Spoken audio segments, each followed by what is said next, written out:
այսօր կպատմեմ Համո Սահյանի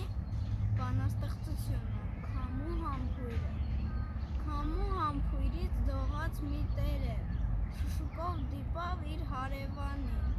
խշխշաց հանկարծ իմ գլխի վերև ու տարուբերվեց հինավուրց կաղնին, կռացավ կաղնին, նորից բարձրացավ, ճյուղերով դիպավ ուրիշ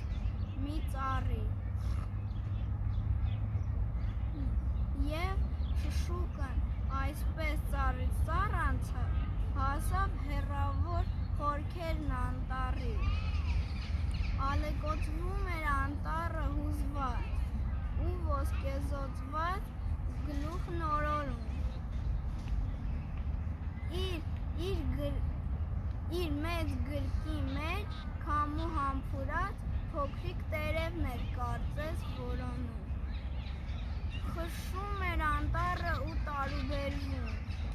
երկինք էր հասնում խշշոցը նրա, իսկ